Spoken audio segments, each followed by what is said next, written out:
Assalamualaikum warahmatullahi wabarakatuh.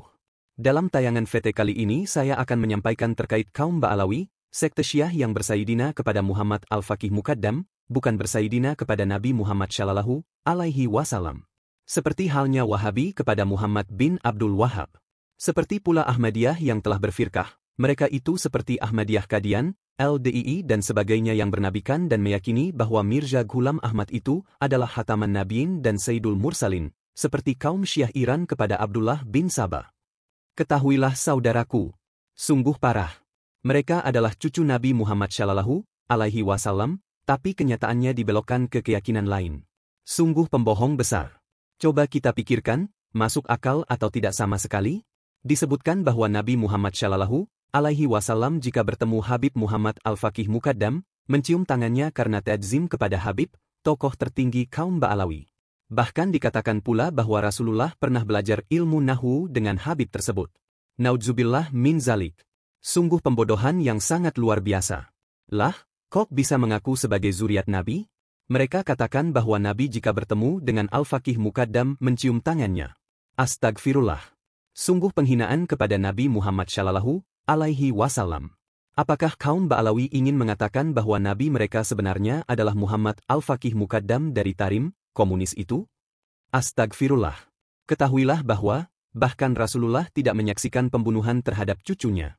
Karena peristiwa terbunuhnya Sayyidina Husain di Karbala terjadi pada tahun 61 Hijriah, yaitu sekitar 50 tahun setelah wafatnya Nabi Muhammad Shallallahu Alaihi Wasallam.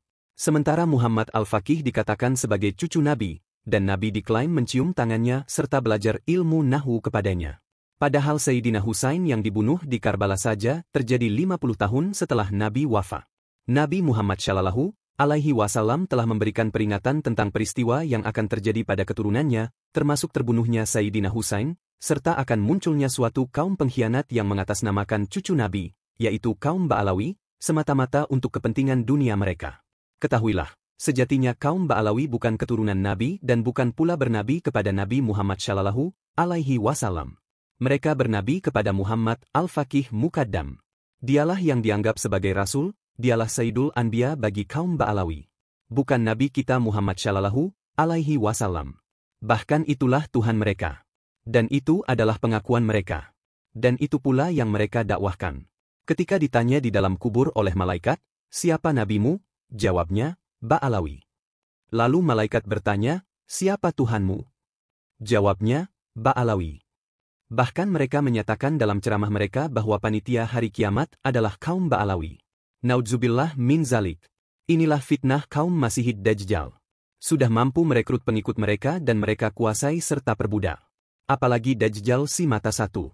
Mereka semua penganut ajaran Lucifer, Tuhan bagi kaum Illuminati Yahudi.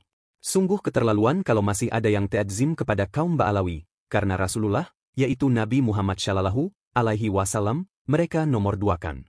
Dan anehnya, jika Allah menimpakan bencana alam, mereka mengatakan Allah harus meminta izin terlebih dahulu kepada Muhammad Al-Faqih Muqaddam. Sadarlah dan bertobatlah sebelum pintu tobat ditutup, wahai kaum yang sudah menjadi pengikut kaum Ba'alawi.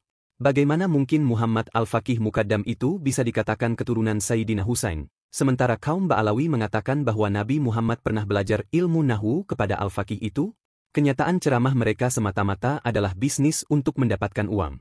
Mereka melelang jubah dan bekas air minum Habib dengan nilai jutaan rupiah. Kok mau sih?